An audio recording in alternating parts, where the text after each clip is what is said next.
Good day, everybody. So it's me again, Mr. Ezekiel Edison Ennis, your independent webinar series master. For those who are new here, please don't forget to like and subscribe my YouTube channel and my Facebook page. Okay, at Ezekiel Edison Ennis and Z Chronicle. Okay, if you have watched my previous webinar series at YouTube, I would like to say thank you and please continue to support my YouTube channel. Okay, so as I go on with today's topic, so I have decided that I will be doing an educational blog as my platform towards the new normal. Okay, so here we go with our topics of today. We are going to talk about the Chronicle webinar series presents the equation of love. Okay, so spoilers ahead, or a warning. Okay, this is not a love story. Okay, so the main purpose of this video is number one, to show the definition of what is love.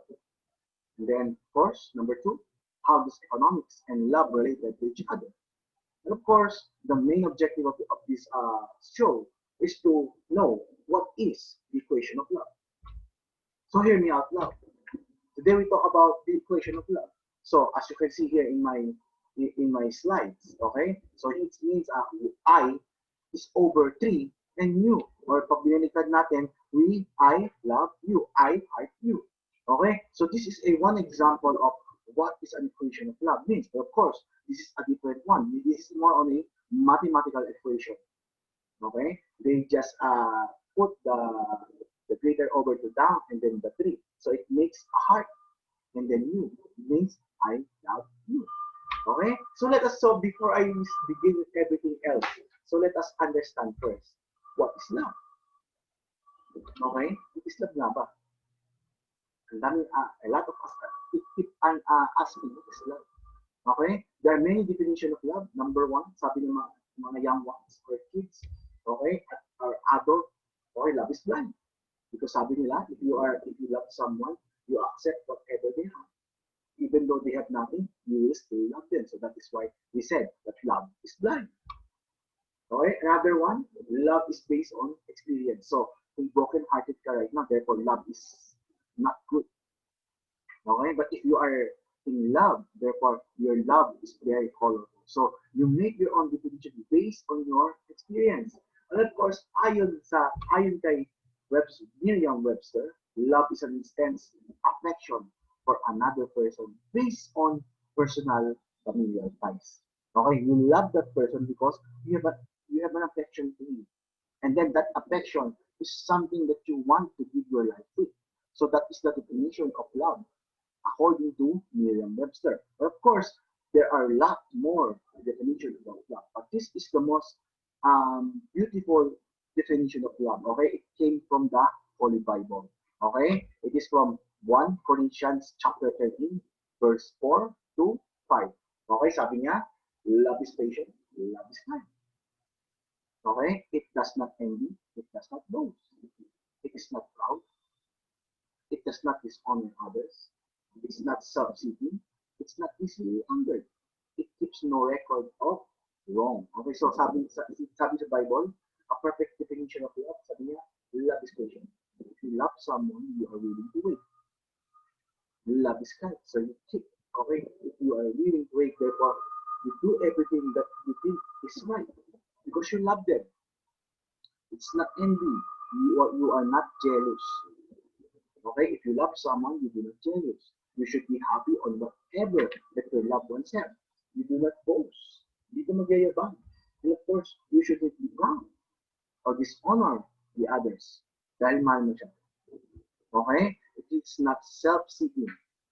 O hindi yan para sa sarili mo. I love that person because I benefit from it. No, if you love that person, means you have to sacrifice from them. So therefore, it's not also about anger. And of course, you do not record the wrongful things that they do. Okay? That's why they say that love is patient. Okay? This is according to Colossians chapter 1, chapter 13, verse 4. Okay, so that is the very perfect definition of love. Okay, so love is like economics. From the economic point of view, okay, love is very related to economics. Okay, first things first, before I go through with this, okay, what is economics? Okay, from the Greek word oikonomia, okay, or oikos, meaning household. Nomia means management. Put them together, we have household management. So when we talk about economics, we are talking about how we manage our house. Okay? So we talk, when we also talk about economics, we also look for the wants and needs of the person inside the house. What does they want? What does they need?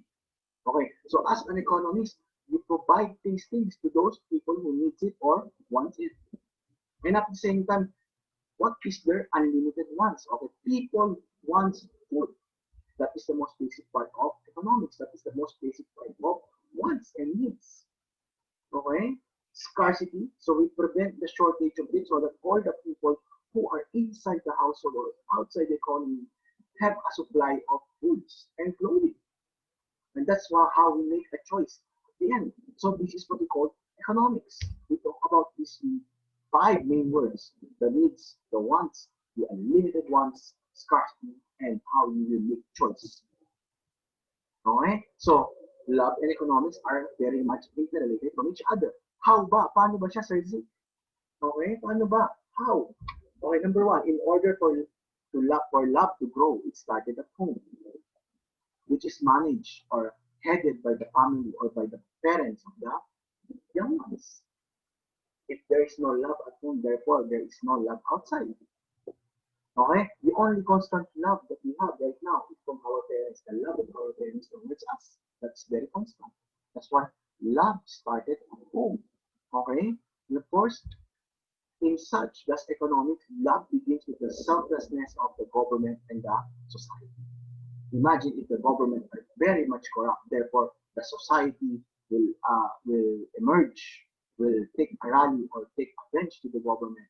So we will not have a love inside. Okay, so love and economics are very much interrelated. So let me give you an example. In economics, we talk about the law of supply and demand. Okay, so in the law of supply, they said if the price goes down, okay, the quantity of supplies goes down also. Okay, when we talk about law of supplies, lagi siyang parehas or same. If the price goes up, therefore the quantity of supplies goes up. Okay? This should be what should be happening. Kaso, hindi siya nangyayari. Bakit? Kasi sometimes if the price is up, therefore the quantity supplies is up, therefore the price also goes up. Tumataas pa lalo. Okay? So, that, when you talk about the law of supply, it should be always same. If it's up, then up. The quantity is up. If it's down, then it's down. Same as the law of supply. Okay? Different from the law of demand. Okay? When we talk about the law of demand, they are inversely from each other. Okay, if the price goes up and the quantity demand goes down. Okay, and if the price goes down and the quantity demand goes up. Okay, the relation between the price and quantity is inversely. Hindi sila parehas. That is what we call the law of demand. So they are inverse. It's up, it's down. Pagka supply naman, it's the same. It's up. Price is up, supply is up. Supply is down, price is down. Okay, so this is the law of supply and demand when we talk about economics. Okay, the meeting of the supply and demand refers to the market equilibrium. Okay, it means when the supply and the demand meet in the midpoint or same as this one. Okay, we call it the equilibrium point.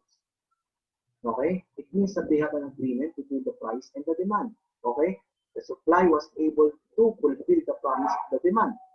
Okay, but if the demand, okay, goes up, therefore there is a surplus. But if they goes down, okay, we have a shortage of demand or supply.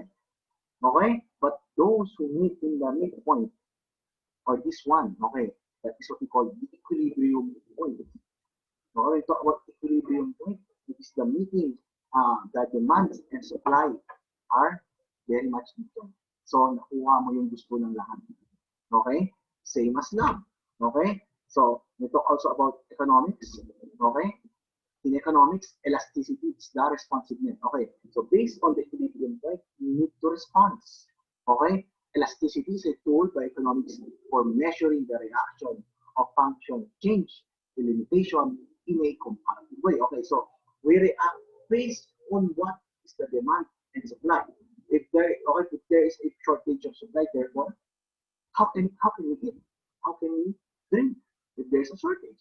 But if there is a surplus, what can we do with the surplus?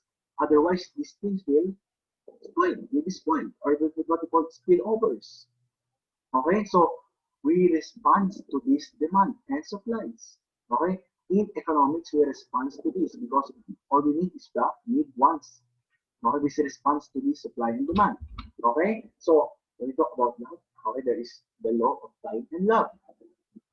Okay, so supply times for love and demand for love. Okay, so supply time for love to be able to demand love. Paano nangyari? How does it happen? Okay? So, same as the law of supply, sabi niya, if the supply of time is up, therefore the love is up. Kung marami kang pagmamahal, therefore your love from them is also the same.